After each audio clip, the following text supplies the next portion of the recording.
मुझे ये काम नहीं करना था, मुझे ये काम जबरदस्ती करना पड़ रहा है। नहीं हूँ धर्मगुरु। अगर मैं धर्मगुरु बन गया आपके लिए घातक हो जाऊंगा। आप चाहते हो मैं धर्मगुरु बनूं? ये सब जो धर्मगुरु कहलाते हैं इससे तो जंग है मेरी। पागल, मुझे इनके जैसा थोड़ी बनना है।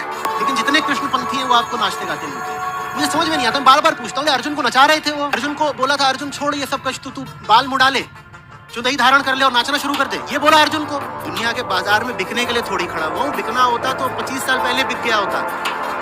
तो मुझसे कोई उम्मीद रखना भी मत।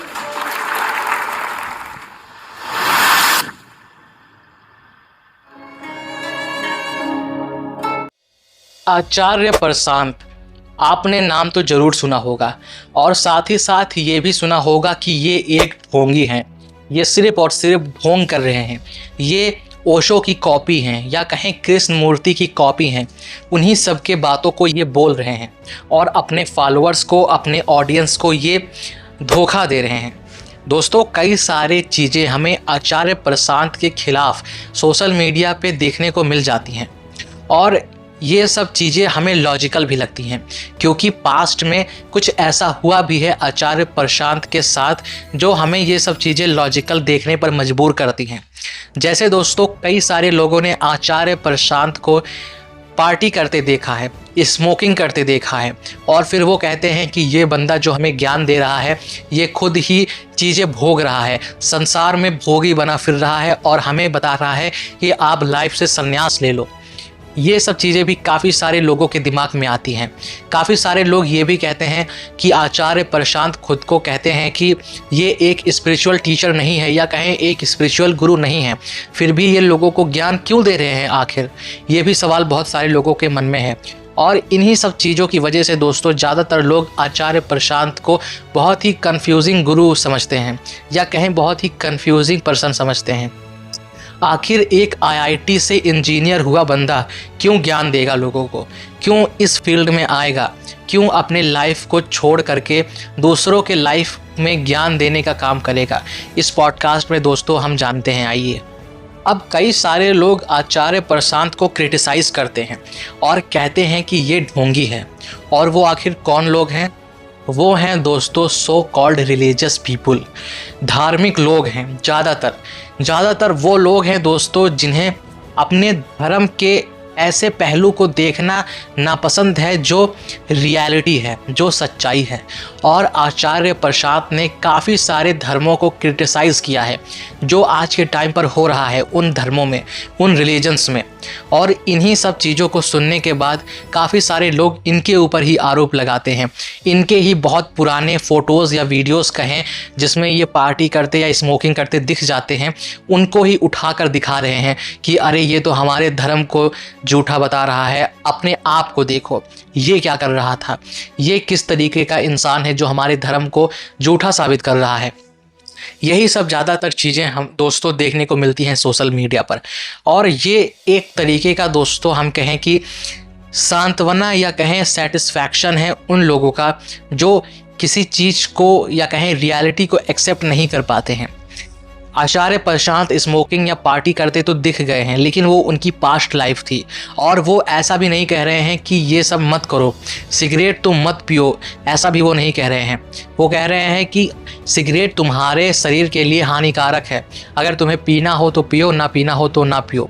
यही बात दोस्तों जितने भी इंटेलेक्चुअल लोग हैं जिनके पास इंटेलिजेंस है वही ये बात कहे हैं। ये नहीं कहते वो कि तुम सिगरेट इसलिए मत पियो क्योंकि ये तुम्हारे ग्रंथ में नहीं है या तुम्हारे रिलीजन में उसको बुरा माना गया है।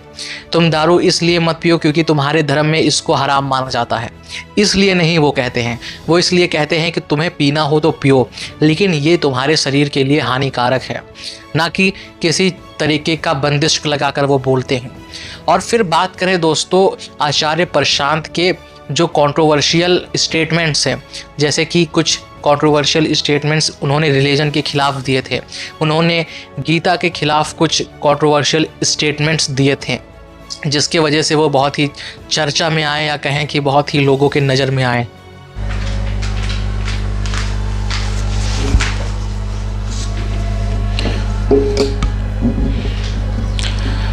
अब मैं ये नहीं कह रहा हूँ कि आपको आचार्य प्रशांत को सुनना चाहिए या नहीं सुनना चाहिए।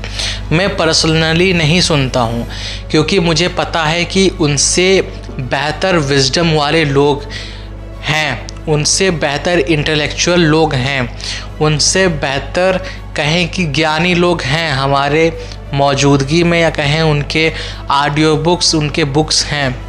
लेकिन दोस्तों कुछ लोगों को आचार्य प्रशांत ही समझ में आते हैं, एक कहें मॉडर्न डे गुरु ही समझ में आते हैं, तो उनके लिए आचार्य प्रशांत एक सही चॉइस होंगे। अब मैं पर्सनली आचार्य प्रशांत को नहीं सुनता हूँ, इसीलिए मुझे उनके लाइफ के बारे में उतना कुछ खास पता नहीं है। लेकिन दोस्तों कुछ चीज़ें जो बहुत ही बेसिक या कहें कि बहुत ही मामूली बना दी गई हैं सोशल मीडिया पर उनके लाइफ के बारे में, वो पते हैं लगभग उनके सब्सक्राइबर्स को।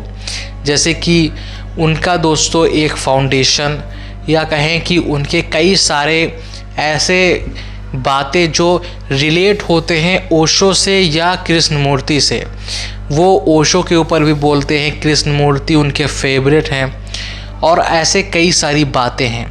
अब दोस्तों ये इन पे भी उन्होंने सफाई दिया था कि जो पास्ट में हो चुका है उसको हम आज भी लेकर क्यों बैठे हुए हैं, आखिर हम क्यों उसी चीज़ें से या कहें एक लिमिटेड इन्फॉर्मेशन से पूरे समाज को या पूरे इंसान को जज कर लेते हैं।